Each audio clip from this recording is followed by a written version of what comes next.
Hello, pirates. Hello, friends of Pirate Chain, friends of Komodo platform. Welcome, friends of price charts and crypto, and friends of Elliott Wave and the Neowave method of Glenn Neely. Friends of Glenn Neely, welcome.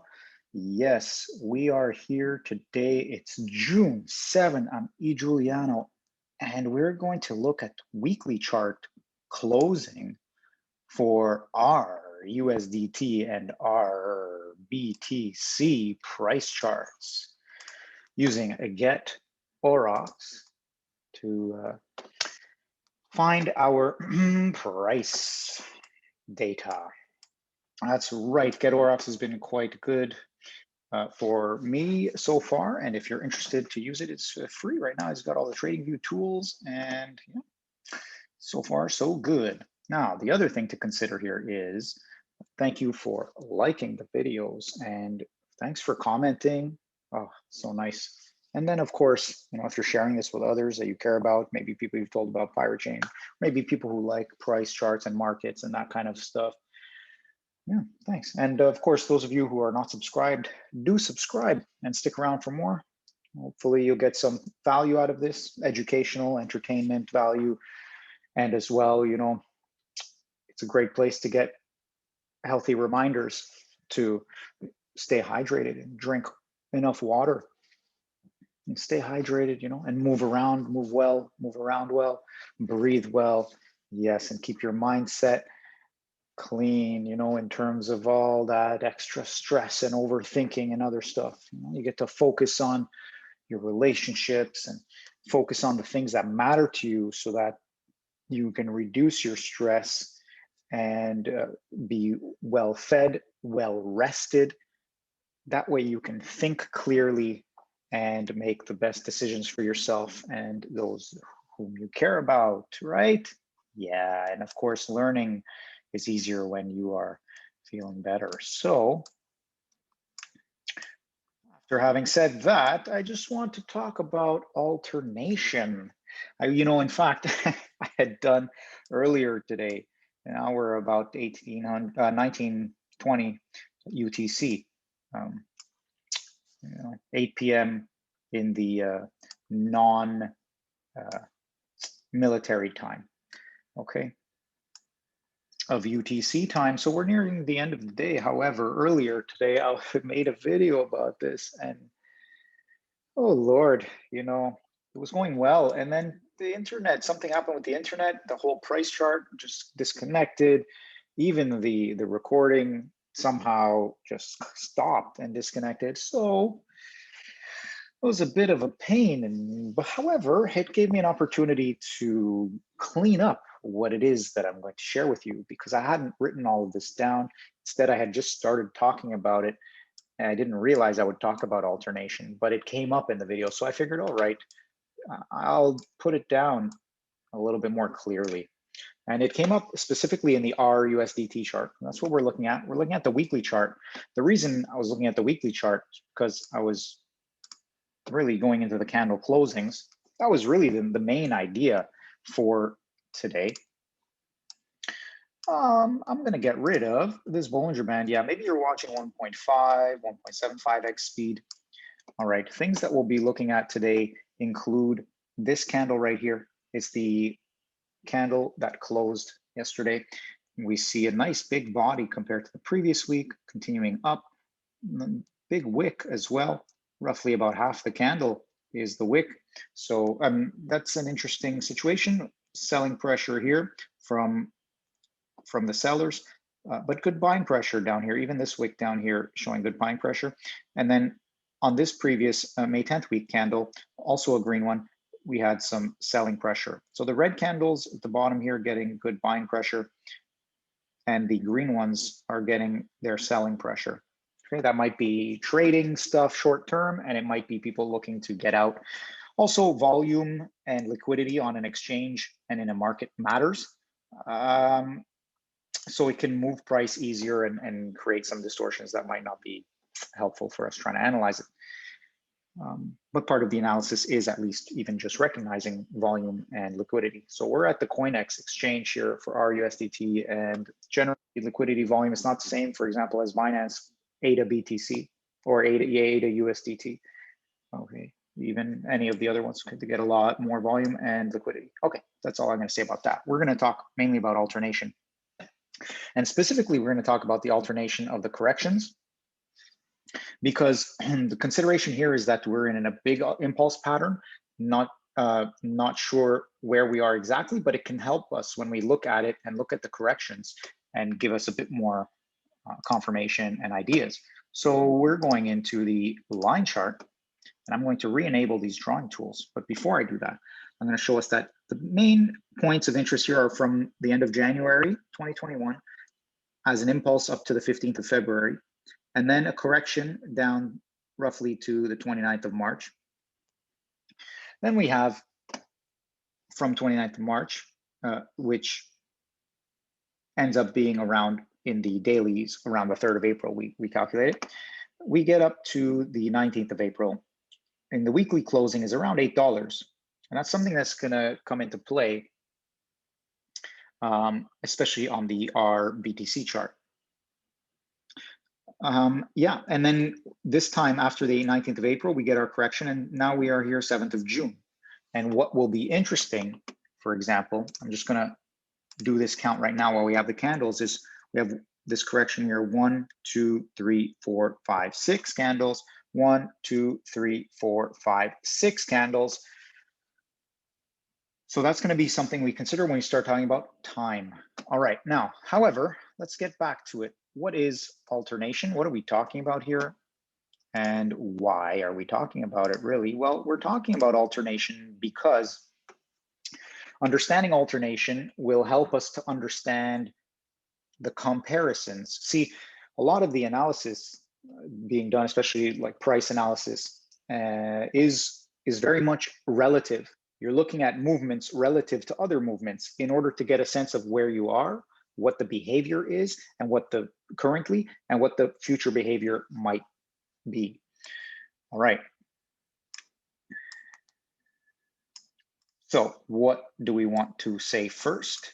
First, we want to just get a general idea about the concept of alternation. So the concept of alternation is one of the most important guiding influences on market action and is at the very foundation of the wave principle. And without it, the theory would be basically useless. So that's why we are looking at alternation. Without alternation, without seeing and understanding alternation, this theory wouldn't work so well, and it would be basically useless. That's what Glenn Neely said in the Mastering Elliott Wave book that he wrote. So yeah, the concept of alternation is one of the most important guiding influences on market action. Okay, so, and it's foundational to the wave principle. So that's why we're looking at it. Now, in terms of alternation, we have a few categories of alternation, and the longer the time and complexity of the price movements, the degree, sorry, not complexity, the larger the degree and time that is taken, the more all of these different forms can alternate. So here are the types of things that can alternate: price, time, severity, intricacy, and construction. So price, okay, in this case, is going to be the distance covered in vertical units, okay? And this is more useful with impulsions because most of corrective waves can be too close to the same price length. For example, within a correction, you might have waves that are too close in the same price length so that the price alternation isn't so significant within a correction, let's say, compared to price alternations in impulsions, where you can compare your 1, 3, and 5 waves and see whether or not they alternate and are similar. And what's going to end up happening is you're going to look at adjacent waves and determine whether they are the same, similar, whether they alternate, and that can give you clues. So This is more useful with impulsions, but we can see anyways what type of price distance is covered. And again, with the bigger movements, not within the same correction, but with between two corrections, we could then look at price and see. So what are we doing here really? Well, what we're going to look at is this correction and this correction. That's going to be the main thing, okay? All right, now, next point is time. And so with time, it's the distance covered in horizontal units. So price is vertical units, time is horizontal units, and it is in full force with adjacent corrective patterns. So we really start to look at time when it's terms of corrective relationships, okay? Yes, so time becomes really important. And the alternations or the relationships, I should say, could be additive. For example, like A plus B equals C. So you're looking at three adjacent waves, okay? And so you're saying, okay, maybe the first wave and the second wave that we're comparing are the same. That means the third wave is probably gonna take up the same amount of time as the first two combined, okay? That kind of an idea. Or they can relate to each other, it can be relative. It can be relative, for example, the third one might be considered a length of 1 unit, and then maybe the first one is only 0.382 of that whole third unit, or third wave, which would be a unit. Maybe it's 61% of it. Maybe the third unit is 1.618% of the second unit, which is considered like 1 unit long, and the first unit is also 1 unit long, right? So that could also be involved. So there are time considerations. And so the time rule itself is that no three adjacent waves of the same degree can be simultaneously equivalent in time. So you could have two of them that are equivalent in time, but the third one shouldn't be. And if it is, then you're probably not within a correction itself, then you're not done the correction. So this is especially with corrective patterns. So within the correction, maybe if you're looking at a zigzag pattern with an A, B, C, right? Imagining, let's say you have some sort of A, B, C correction or whatever it becomes. The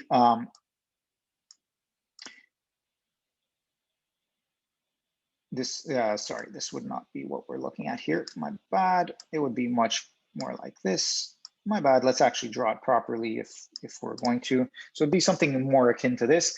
And what it means is that this first wave A plus this second wave B in time might equal, let's say we're using horizontal units, so then it might equal the C in time. So it'll take A plus B time units to make the whole C, right?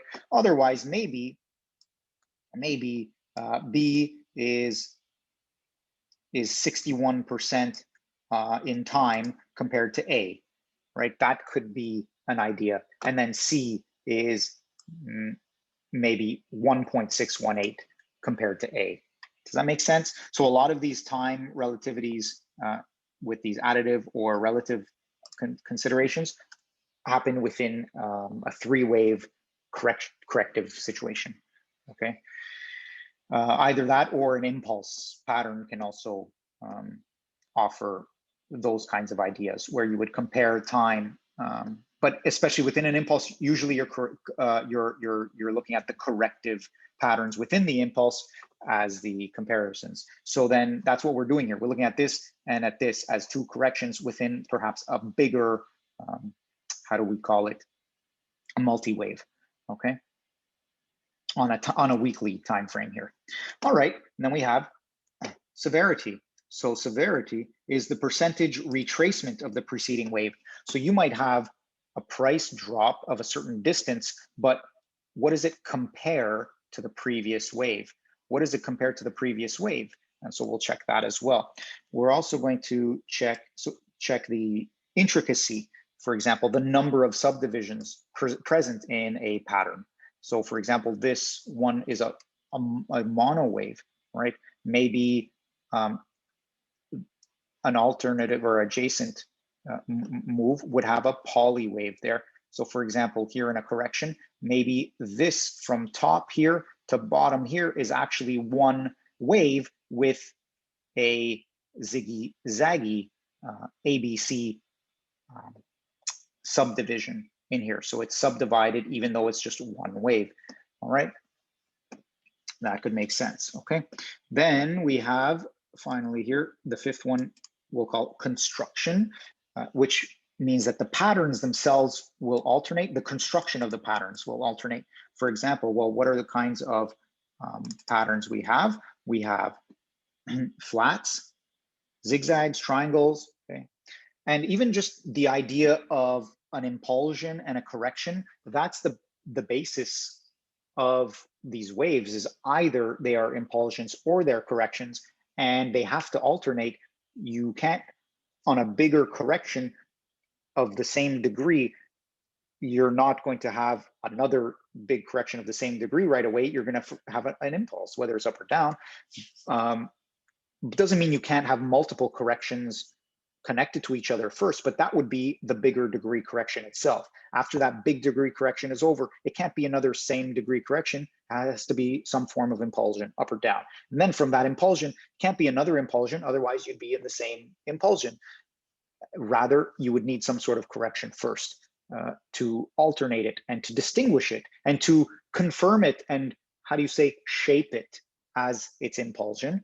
And same thing with the correction.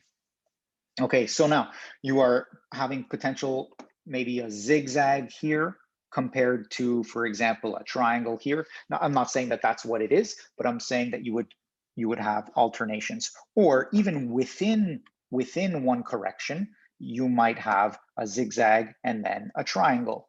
Okay, and if you do have two zigzags in a row or two flats in a row combined with an X wave in the middle, that in itself has been carved out as its own pattern. So it has in some way become a type of pattern. All right, now, so that's where we are. And one more thought to consider, and which is why I pulled this pattern, this quote out from the same book by Glenn Neely, is that time similarities are most common between waves 2 and waves 4 when the third wave extends in an impulse pattern. And this is definitely longer of a wave than this right here. So we're not sure if these two up and down moves combine into one bigger 5-wave pattern that has still yet to play out, as we are continuing right now currently on the 4th wave, or if they're unrelated. They might not be related, and this here itself might be the beginning here in end of March, might be the beginning of whatever impulsive action is happening. But most likely, based on the things that we have calculated already and shown, you can check previous videos, is that these are connected. And the fact here that this line is longer, okay, it would by default be the third wave based on counting this as 1 and this as 2. So then this long one would be 3. And because it's so much longer than the first one, most likely the 5th one won't be longer than the 3rd one. And in fact, it'll be much closer to the first one. And then that would mean the 3rd wave is extended. And that would say, well, if the time similarities are common between this wave here and this wave here, then that's a bit more common. It's common for them to be the same, when more common at least, when the 3rd wave is impulsive. And that's why I wanted to count the number of candles here, because we had 6 here, or if we remember in the days, we had 40 days here.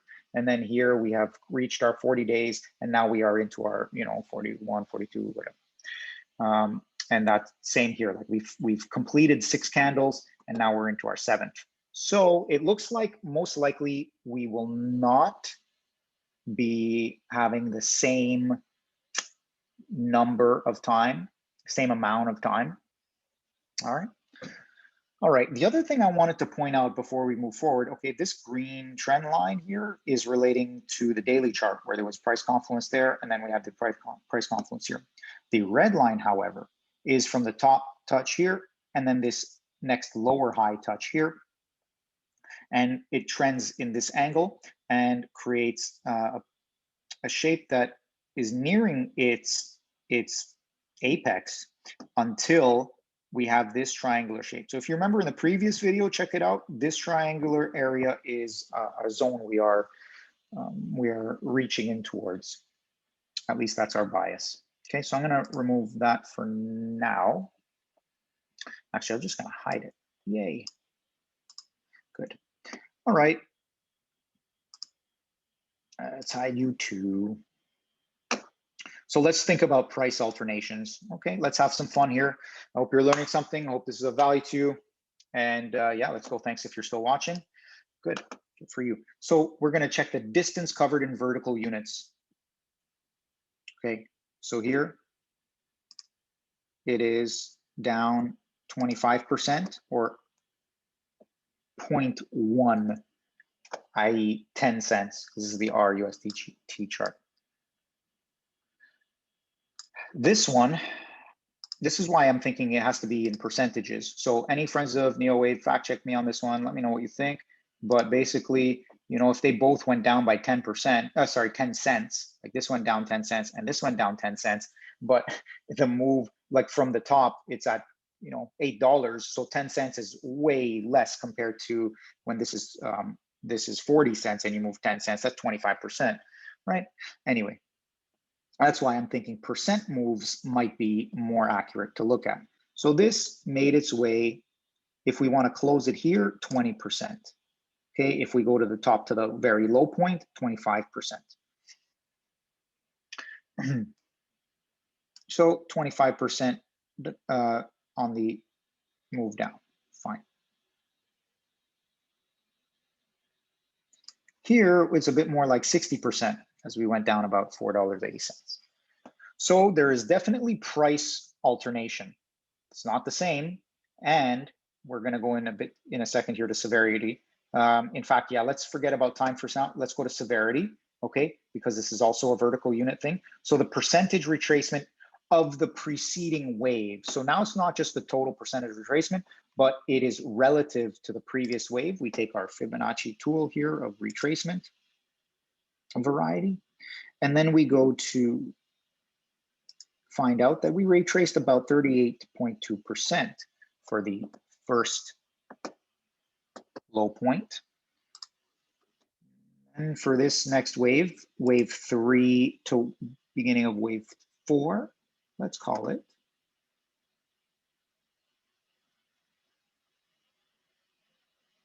We don't want to cut you off. Roughly there, so roughly 61.8%. So again, we have an alternation of severity. Very nice. Okay. How about intricacy, the number of subdivisions present? Well, the thing is, let's get rid of this and let's get rid of this. So thank you, Fibonacci.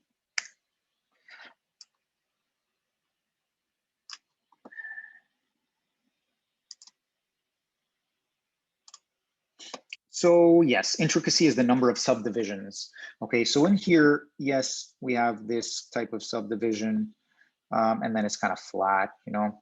Here, there is a subdivision like that, and now it looks like we might have another subdivision. And so maybe it's because of the severity as well, but we're seeing it looks like more subdivisions. But to be fair, no, this one was not just one mono wave and then up.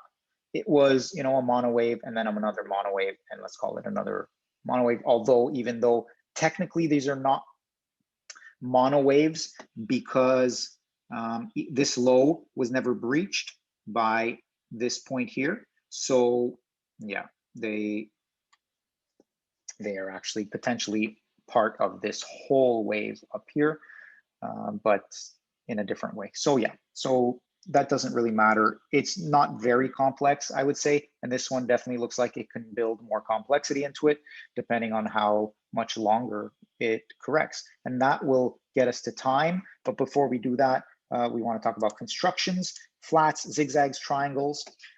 This one is so unsure and unclear here. For me, it's just two mono waves. It's like one mono wave down and then one mono wave up, and then we can, but even then, Yeah, it's just so not very constructed.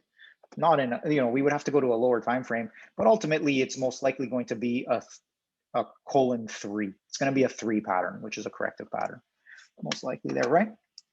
Okay, and then up here, the construction, well, we can spot what looks like one zigzag. Let's find out if it is, just for fun. We're going to retrace it. Firstly, we want to take the previous move of a larger degree and find out if it has retraced 61.8%, which it didn't quite. Okay, so we're going to say overall zigzag is possible. However, wait a second. If we want to go to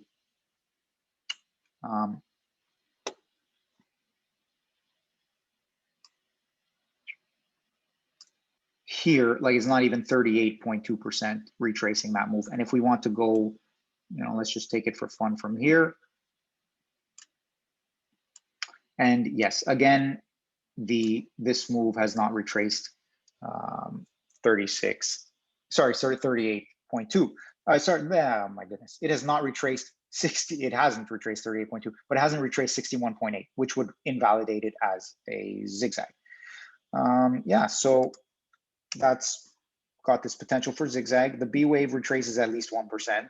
And then let us compare the A wave and the C wave and see what kind of zigzag pattern we might have had here. Oh, it's an elongated one. Yeah, interesting. As it goes beyond the 1618. All right, cool. So we have at least some sort of construction here that we can consider. All right, more so than this. So I would say we have at least some sort of construction. But anyway, let's say that the construction part will be more of a consideration here, where we look, okay, maybe here we have a zigzag. What are we going to have here? Are we going to have another zigzag up? That tells us maybe not, okay, in terms of the construction alternation. But we could, as long as we have other things alternating, right? They don't all have to alternate, but it helps. The more things that are alternating, then the more true it holds to an Elliott type of price behavior. All right. Awesome. And now we're going to talk about time, the big daddy, father time. Time is about the distance covered in horizontal units, right? So let's double check that. 6 bars. 6 bars. So we are definitely moving away from similarity and into alternation, with the second wave compared to the first wave being longer. All right.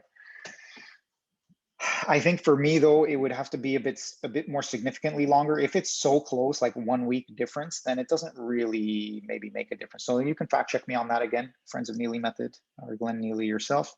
Welcome if you are here watching. I hope you are. And, do tell me how's my driving. Yeah, so we're looking here. I know I'm not really doing any actual analysis particularly. I'm more so just pointing things out, observing the data. So here would be 7 bars. Let's say we want to take 6 bars and we want to think, okay, if this is going to be 6 bars as well, that won't make sense. So it's going to be longer. Let's maybe think about some sort of Fibonacci relationship. So if it is going to be longer, it can't be 61.8% of this wave, but this wave could be 61.8% of this wave. So 61.8% would be smaller, and so this would be smaller.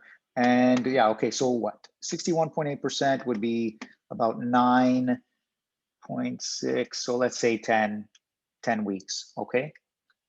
Sorry, yeah, 10 weeks. So this would be 10 weeks, and 61.8% of 10 weeks would be about 6 bars, okay? 6 weeks. If it's going to be 1.618, well, then it will be 1.618 more than this. So that would be 6, okay, plus 61.8%, which is, again, 61.8% of this. would be 3 bars, maybe let's say 3.5, 4 bars, right? So we can't do a half bar, so we'll do 4 bars. So then it would be, yeah, 6 plus 4 is 10. So 10 bars, right? That's what we got. So either way, we are calculating the same thing if they are relating by 61.8%. And if it's 38.2%, well, then maybe this is 1.382, which would, instead of being 10 weeks, it would be 8 weeks. Okay, and maybe, yeah, that's about it. That would be probably the difference, 10 weeks or 8 weeks. Okay, so that's what we're looking at right now. So in my opinion here, what are we looking at? The best call right now will be 8 to 10 weeks total. And that would leave us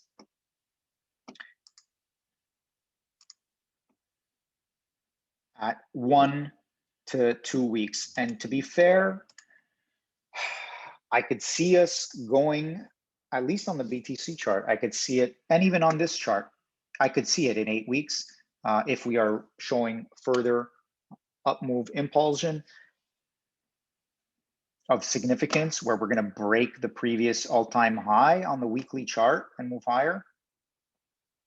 But if I'm really considering it, I'm saying 10, because I think a 1618 is more likely than a 1382 on this case. And it just looks more, even this length looks more proper relative to this length of impulse move up. And similarly here, like this length is quite long compared to this impulse up. So I feel like this length here almost is almost even too short, you know. So just to consider a 2618, which would be crazy long, would be about 20 weeks, which would take us into September. And that's also possible. However, just a simple old 2 would take us into 12 bars, 12 weeks, which would be 12th of July. So we're going to watch shorter term timeframes to get a better idea of some divergences, especially on the daily. The daily, I think, if we find divergences with MACD and RSI on the daily, then we can start to consider that the weekly will shift as well in accordance slowly, but that the weekly price closings will be affected by the daily. One thing I wanted to mention about price closings is going to be on the BTC chart. So I think I'm going to leave it here. We had a close the week around 475.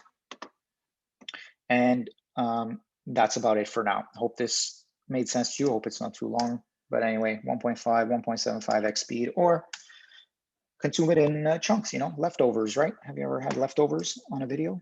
I know I have. All righty then. For now, that's it. Looking good, feeling good. Goodbye, USDT. I hope I've covered everything that I want to cover for that.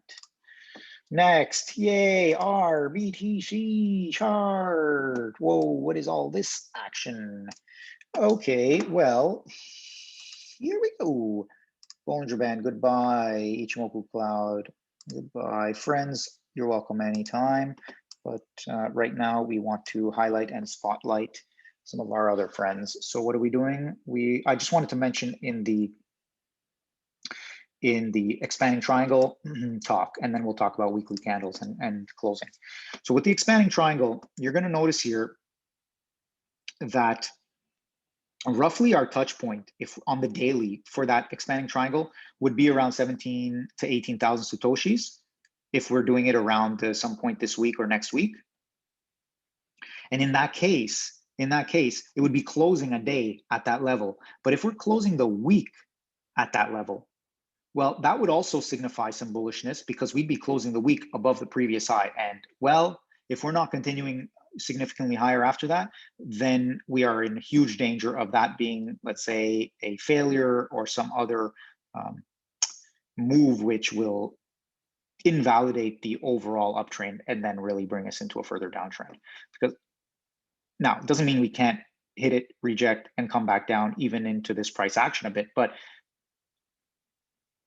if we're going ahead of this top here, this high, then we better be holding some strength and then continuing up. And I do believe it will, if that's the case. And in fact, that move up to touch, if it is expanding triangle, it would actually signal that we are potentially making our way to the next leg of this altcoin, Bitcoin, especially particularly our BTC bull market, let's call it bull market. And that would mean, you know, we go up, and then part of the event after the expanding triangle would be for it to come back down, and maybe even, you know, halfway down, even back to these 13, 14. We talked about that, so I'm not going to go into it. Check the previous videos. But I'm just saying that if we're touching here on the daily, and we're not going to close here on a weekly, because on a weekly time frame it needs more time, then we could close here on a daily and still close below it on a weekly and be still in a sideways corrective type of pattern and not a new impulse pattern. Does that make sense? I hope that makes sense. Awesome. Now, what are we going to look at? We're going to look at the red line that I've drawn here. The red line that I've drawn here, actually, we're going to create another line just in case for fun. No, actually, no, we're not. Why? I'll tell you why. Because we've already invalidated and broken the red line, and we closed it above it. We closed it around 13,400 Satoshis, roughly, for that week of 31st May, okay, closing on the 6th of June. Above this downtrending resistance. Remember the USDT, it was still below this downtrending resistance here, also known sometimes as a supply line. And here, this top point and then this lower high top point have created an angle of descent. And wow, we have broken it. This is nice. This is strong. I must do this. I have found a lot of joy, strength, happiness in this chart. And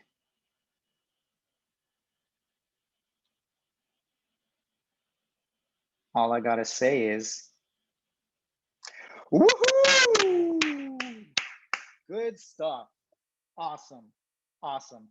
I am just so impressed. That is cool. We only touched it twice and broke it on the third time. Very good. I am loving the strength of our BTC. That in itself is enough for me right now.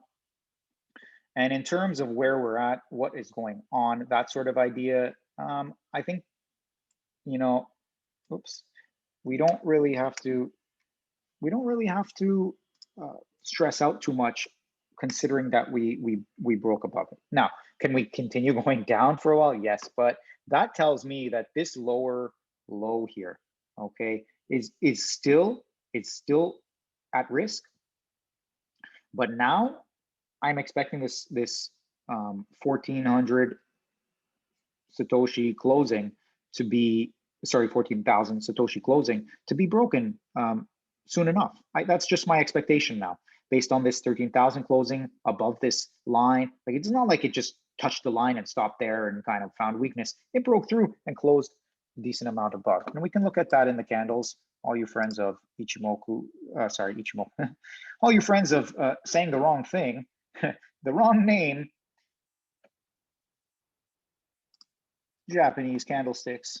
Friends of Japanese candlesticks, here you are. Here are the RBTC Japanese candlesticks. This is definitely a sideways, nice, beautiful corrective pattern. We don't have the same impulse correction 1, 2, and then 3, 4 type of wave situation with the RBTC chart. So it's just, it doesn't lend itself to the same type of alternation comparisons yet. It also means that there is a chance here that we're just getting started. The other possibility is that the RBTC, among other altcoins, don't necessarily follow the same